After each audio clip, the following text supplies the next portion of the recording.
Mina bafethu sengibonile ukuthi uma uhlala la eSouth Africa umuntu wesifazane, uma ufuna ingane zitholele wena because ifunwa nguwe,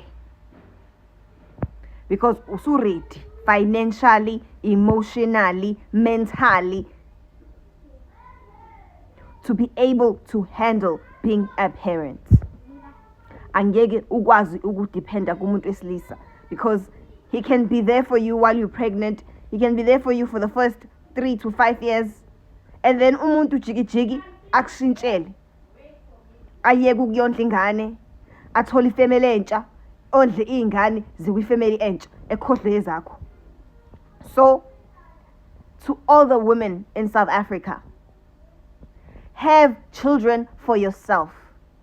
Don't have children for a man just because you are trying to save your marriage. Do not have children to save your marriage.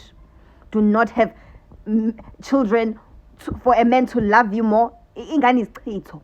Indoda ngeke ikuthande more. Izobaleka mase kunengane. So I'm even talking to the teenagers because some of you guys have this mentality ukuthi uma ngimtholele ingane angeke ahambe. Ilapha azohamba khona ke.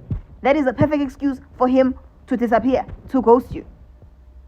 Have children for yourself, not for anyone else, and have them when you are financially stable, when you can afford them. Let's be honest. Uma ungasebenzi, ingane zakho ziphila ngemali yeqolo nje kuphela. You should not be having children. If imali yeqolo nje ingavalwa, shoot when there's no way you can sustain these kids.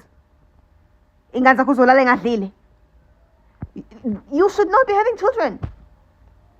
Low energy that you're using to make these children, you should be investing that energy into money.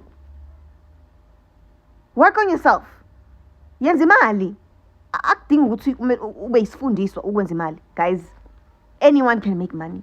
You just need to be smart and you need to be patient. And the timing needs to be right.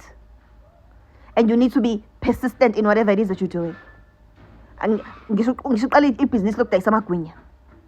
Angeke nje uvele imillionaire overnight. No. Kancane until you get there, until you can open your first shop, and then after your first shop you open your second one and your third one and your fourth one. Then you become a millionaire after even 20 years of you doing the same thing. So bafethu, hambani yo preventer guys, hambani yo preventer, hambani no faka ama loop lapha engalweni, phuzani ingawaphuza amaphilisi ngoba niyawakhohlwa. Hambani no jova, hambani no faka i-loop le ngezansi ngaphansi. But nje bafethu anikeni ukuletha imphefumulo innocent ukuthi izohlupheka la emhlabeni. Yazi it is so sad. Ubona kusami usilengane kusami kwazi kwakuhle lokhu. Kodwa nje kuyayihluphekela nje Nkosi yami. Akunakho ngisho into yokugqoka. Ingane uze uphiwe omakhelwane impahla ezindala. Like, why are we normalizing that? Why are we glorifying that?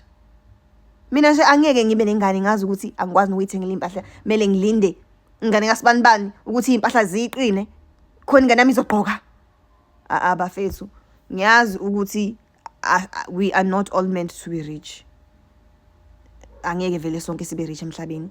And angisho ukuthi only rich people must have children. Cha. Only people who can afford to take care of those children should have children. Uma ungasebenzi, you should not be having children. Hamba preventer. Kumahala ha ukupreventa. Uma ungasebenzi nje angazi mina ukuthi umithelani. Hamba preventa kumahala. Ama-condom amahala. Yabo siyazi ukuthi ubhoreyile, there's nothing else you're doing with your life. So maybe sex is your form of entertainment. But ke preventer. Ngoba nishaye ingane ezu6 7 umuntu engasebenzi. Ingekho nemizamo yenzayo ngabe ngiyabona ukuthi mhlawumbe udayisa ukudla erenki. There's money in that, guys. Inemali udayisa ukudla, udayisa inhloko, udayisa imhodo erenki. Those women are moneyed. Those women take their kids to university. Ngonto mhlawumbe ke uloka amakhanda wenza inzipho. Learn a skill so that you can take care of your kids. Don't just have kids ungana plan. Ingane guys, ya plan ingane.